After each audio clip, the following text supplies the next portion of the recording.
c'est l'honorable Ndaïchimie Harerimana Justin, député national élu de la circonscription de Masisi dans le Nord Kivu. Aujourd'hui, le 19 juillet 2023, j'ai pris la décision de faire cette petite vidéo pour montrer à la communauté internationale et nationale. Je suis actuellement dans le centre de Rubaya, une centre minière dont une partie se trouve dans le PE 4731 de la société SMB, aujourd'hui en suspension des activités, et une autre partie se trouve dans le PE 76 de Sakima. J'ai voulu faire cette petite vidéo pour essayer de montrer les conséquences que nous cause aujourd'hui la suspension des activités par Madame la ministre des Mines. Comme vous allez voir dans des images, j'ai essayé de sillonner plus que moi, chez moi c'est dans la mine, à l'intérieur même de la mine. Vous allez voir mon village est entouré par des puits minières.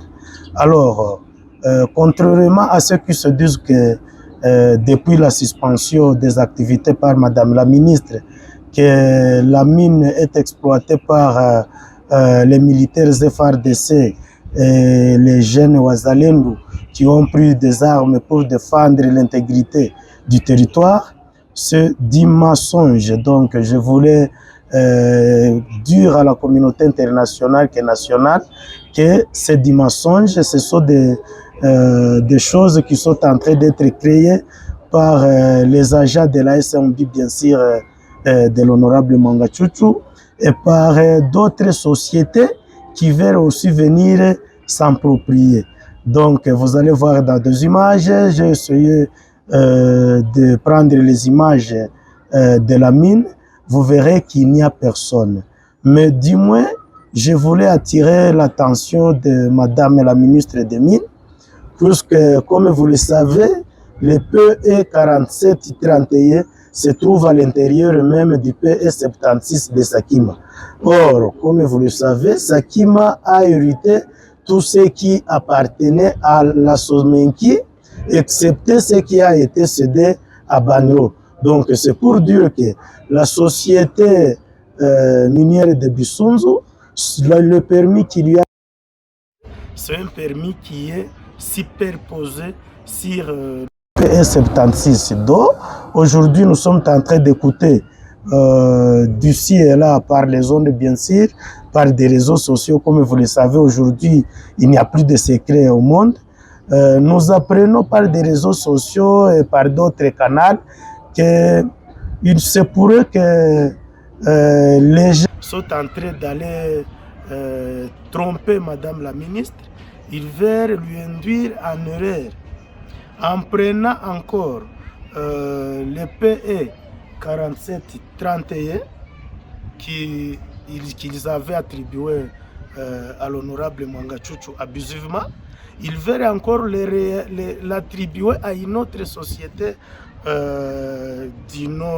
selon les ondits de Primera Gold dirigée par le DG Kazibaziba. Jusque-là, ce sont des spéculations.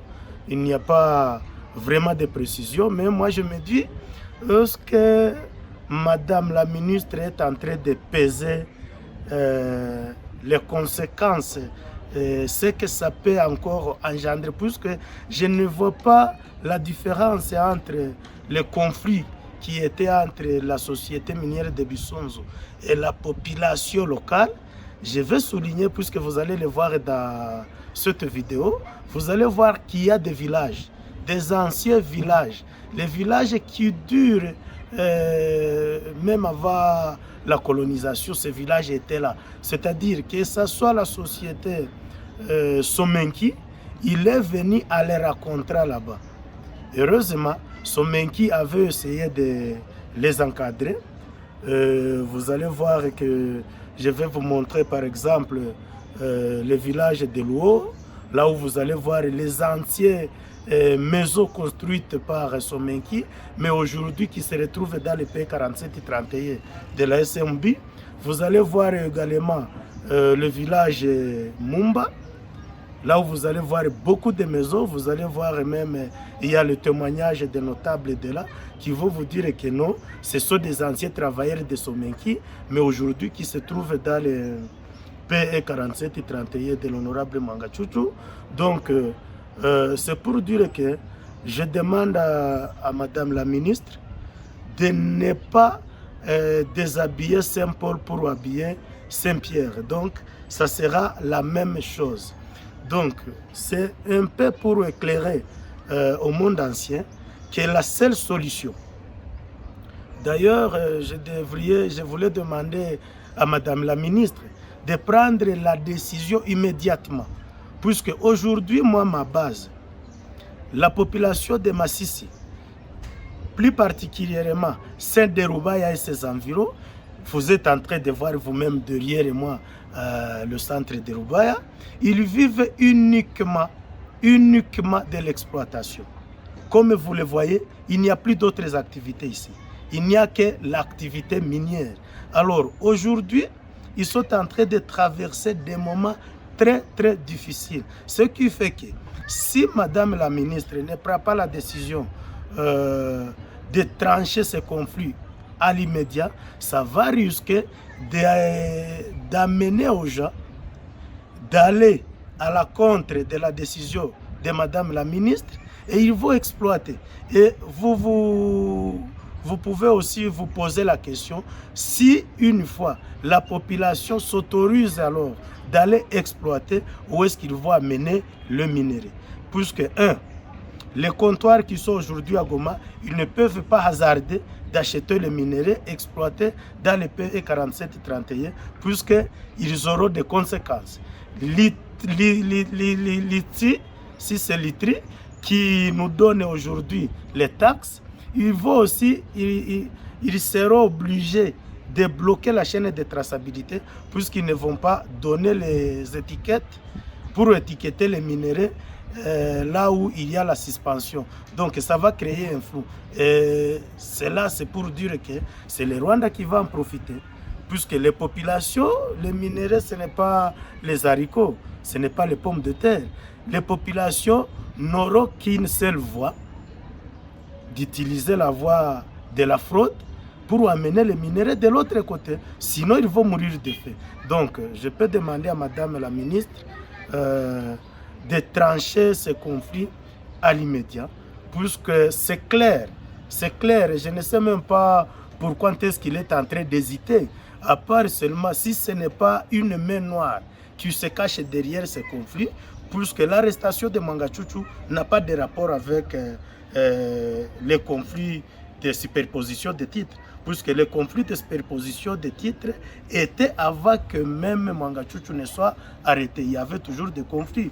Nous avons plus de 4 morts qui traînent à la morgue de Goma, ça fait plus de 3 ans.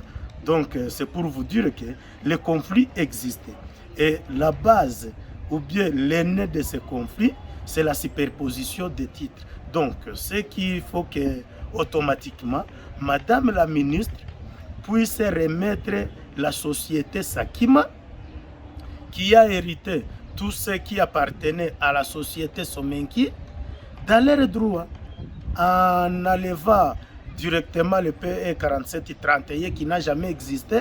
C'est vraiment du n'importe quoi ce que le gouvernement avait fait en attribuant cette société le PE 47-31, de remettre Sakima qui est une société de l'État dans ses droits. Vous verrez qu'aujourd'hui, il y a les dollars.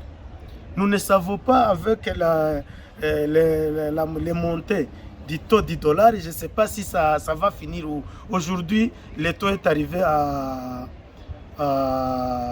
2700 par dollar. Pourquoi? Uniquement puisque les minéraux qui étaient exploités dans le PE 47-31, quand ils sortaient pour aller le vendre à l'extérieur, ils vendaient ça en dollars et quand les dollars revenaient ici chez nous, il y avait beaucoup de dollars et ça faisait que les taux puissent baisser. Mais comme aujourd'hui les pays n'exportent plus, puisque ici au Nord Kivu, d'ailleurs ce n'est pas seulement au Nord Kivu, c'est le Congo tout entier, il n'y a rien autre chose que nous exportons que les minerais. Voilà en bref ce que j'ai voulu partager avec la communauté nationale qu'internationale.